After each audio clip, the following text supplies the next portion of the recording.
Manchester United വീണ്ടും champions league കളിക്കാൻ പോവുകയാണ്. അടുത്ത സീസണിലാണത്, 2026-27.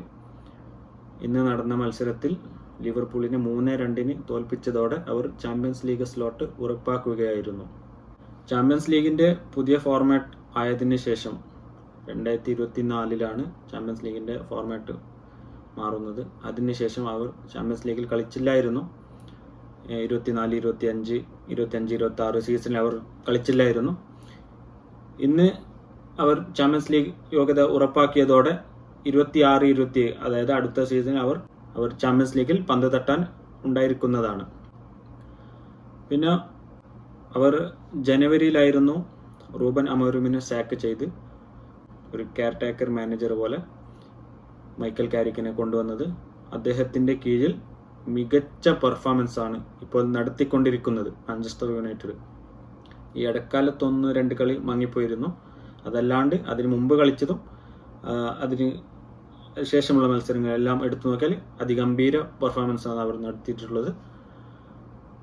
ഇന്നത്തെ വിജയത്തോടെ കൂടി അവർ 35 മത്സരങ്ങളിൽ നിന്ന് 18 വിജയവും 10 സമനിലയും 7 തോൽവിയും അടക്കം 64 പോയിന്റാണ് കരസ്ഥമാക്കിയിരിക്കുന്നത്. അതിൻ്റെ തൊട്ട് താഴെയാണ് ലിവർപൂൾ കിടക്കുന്നത്. 35 മത്സരം, 17 വിജയം, 7 സമനില, 11 തോൽവി അടക്കം 58 പോയിന്റാണ് അവർക്കുള്ളത്. അവർ 4ാം സ്ഥാനത്താണ് ഇരിക്കുന്നുള്ളത്. പിന്നെ ഇന്നത്തെ മത്സരത്തെ കുറിച്ച് നോക്കുകയാണെങ്കിൽ, ഇന്ന് മാഞ്ചസ്റ്റർ യുണൈറ്റഡിൻ്റെ മുന്നേറ്റത്തിൽ ബെഞ്ചമിൻ സെസ്കോ, തൊട്ടുപിറകിൽ ബ്രൂണോ ഫെർണാണ്ടസ്, മാത്യൂസ് കുഞ്ഞ, പിന്നെ എംബൂമോ, ഇവർ 3 മൈക്കൽ കാരിക്ക് ഇറക്കിയിട്ടുള്ളത്.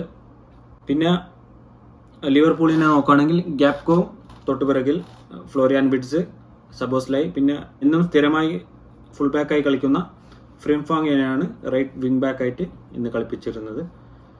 കളി തുടങ്ങി 6ാമത്തെ മിനിറ്റിൽ തന്നെ മാഞ്ചസ്റ്റർ യുണൈറ്റഡ് ലീഡ് എടുക്കുകയാണ്. മാത്യൂസ് കുഞ്ഞയാണ് ഗോൾ നേടിയത്. പിന്നെ അധികം വൈകാതെ തന്നെ 14ാമത്തെ മിനിറ്റിൽ ബെഞ്ചമിൻ സെസ്കോയും കൂടി ഗോൾ അടിക്കുന്നു. 2-0 പോകുന്നു മാഞ്ചസ്റ്റർ യുണൈറ്റഡ്. അതേപോലെ ഇടവേള സമയത്തിൽ 2-0 കളിക്കളം വിട്ടത്.